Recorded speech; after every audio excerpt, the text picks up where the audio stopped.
Obra Futuro Espiritual da Terra, ditado pelo espírito de André Luiz ao médium Samuel Gomes. Primeira parte, capítulo 1. Convocação para o novo ciclo do planeta. A assembleia de ouvintes era um dos cenários bucólicos e resplandecentes criados sob a orientação de Veneranda para ser núcleo de aprendizado e educação dos trabalhadores que ansiavam retornar ao plano material. Buscavam sua reabilitação e queriam também cooperar com Jesus na transformação do orbe em uma morada renovada. Dando início aos trabalhos, o mentor Albério proferiu em tom firme e profundo: o nascimento de uma consciência renovada está sendo implementada em todos os espíritos que estagiam na Terra sob o amparo do Cristo. O planeta precisa fechar as portas para a inferioridade que ainda influencia a vida humana, pois muitos se encontram distraídos para a realidade imortal que lhes aguarda no além-túmulo. Entidades experientes e esclarecidas nasceram e continuam a nascer em todos os continentes para lançar as sementes do despertar espiritual da humanidade e também para fazer com que os homens busquem com mais intensidade a origem divina que permanece adormecida dentro deles. A doutrina espírita vem cumprindo a sua missão de abrir as portas da espiritualidade aos espíritos já amadurecidos por experiências científicas e racionais. Essas conquistas representam os recursos de preparação da mente, que, ao receber esclarecimentos trazidos pelo Espírito da Verdade, transformará o orbe numa morada elevada que entrará de vez no rol dos mundos redimidos. Após uma breve pausa na fala, para que a mensagem ecoasse nos ouvintes atentos e sedentos por informações esclarecedoras, continuou: cada um de nós precisa comprometer-se com o trabalho de edificação espiritual, a fim de desenvolver qualidades que carregamos para a mutação dos cérebros físicos, uma vez que ao despertar nosso potencial provocamos alterações em nosso perispírito e corpo físico. Aumentaremos assim o percentual de uso da mente, a aparelhagem delicada e eficiente projetada pelos técnicos da evolução para a manifestação do espírito e de suas qualidades de inteligência, capaz de criar e transformar o mundo à nossa volta. O que não farão futuros homens, com os recursos mentais bem mais dilatados em favor da vida coletiva? Nossas disposições, capacidades adquiridas, fenômenos extraordinários e menor necessidade de exigências biológicas mudarão as condições da vida humana, anulando todas as características que contenham vestígios da animalidade. Isso acontecerá tanto em nível emocional quanto físico, pois serão modificadas as necessidades alimentares, os interesses sexuais, as atitudes de violência nas conquistas exteriores e as posturas nas relações afetivas, que refletirão sentimentos da abnegação e da doação pura, nos quais a caridade será a principal característica no trato entre as pessoas e nas atividades do cotidiano. As paisagens de dor e mendicância desaparecerão das ruas e praças. As instituições educativas farão com que a dignidade humana espiritualizada, que existe até hoje nas colônias e cidades espirituais superiores, seja refletida na Terra, influenciando diretamente na existência material. Albério calou-se novamente ante a expectativa de todos.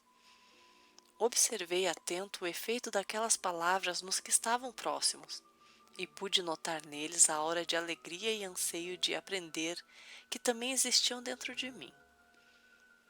O orador da noite esclareceu outras notas de necessidade renovadoras aos homens e a todos nós, trabalhadores empenhados com o programa de regeneração do orbe, como estímulo enobrecedor para nossos serviços. Lísias, que me acompanhava nesta palestra, sorriu para mim e disse quase sussurrando: André, preste atenção na reflexão que Albério trará a todos no final dessa palestra. E com voz comovida, Albério arrematou o encontro. Um novo ciclo de valores envolve o planeta e não somos apenas observadores dessa transição. mas as mãos do Cristo para a realização dessa obra que nasce de seu coração amoroso em direção a todos nós.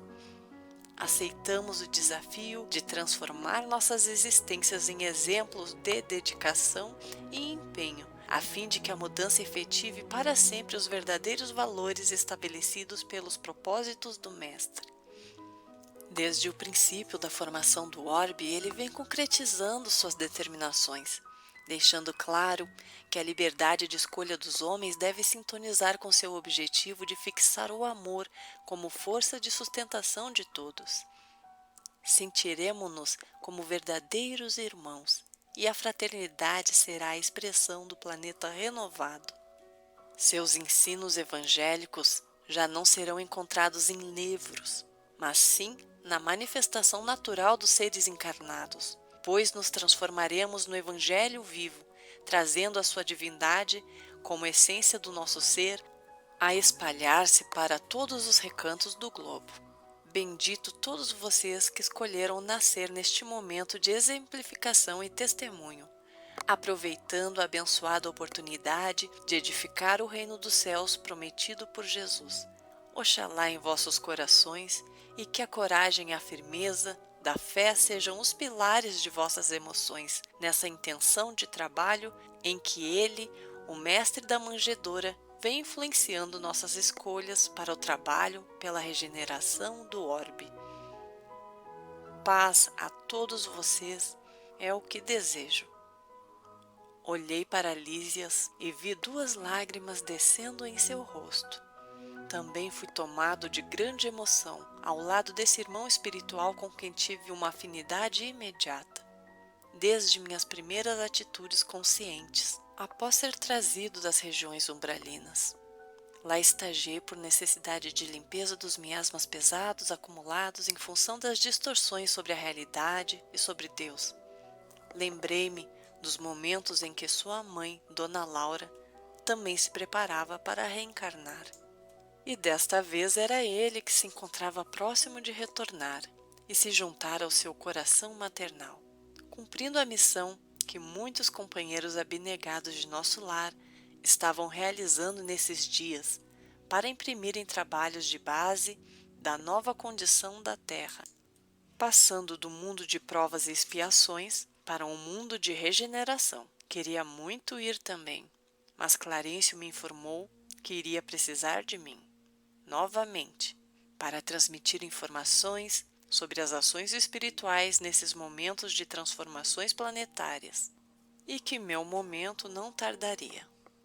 Lançando-me um olhar amoroso, Lísias disse: "Vamos, André." As lições foram proveitosas aos nossos corações e serviram de estímulo para não termos medo das programações reservadas às reencarnações em massa, advindas de todas as colônias espirituais. Nosso objetivo é auxiliar nas transformações que já chegam ao seu ápice, na intenção de que esta manhã, que nasce agora para os homens, imprima para sempre suas qualidades nobres, em que nem a sombra nem as trevas terão vez. Em seguida, fomos para a casa de Lísias participar de uma reunião de despedida.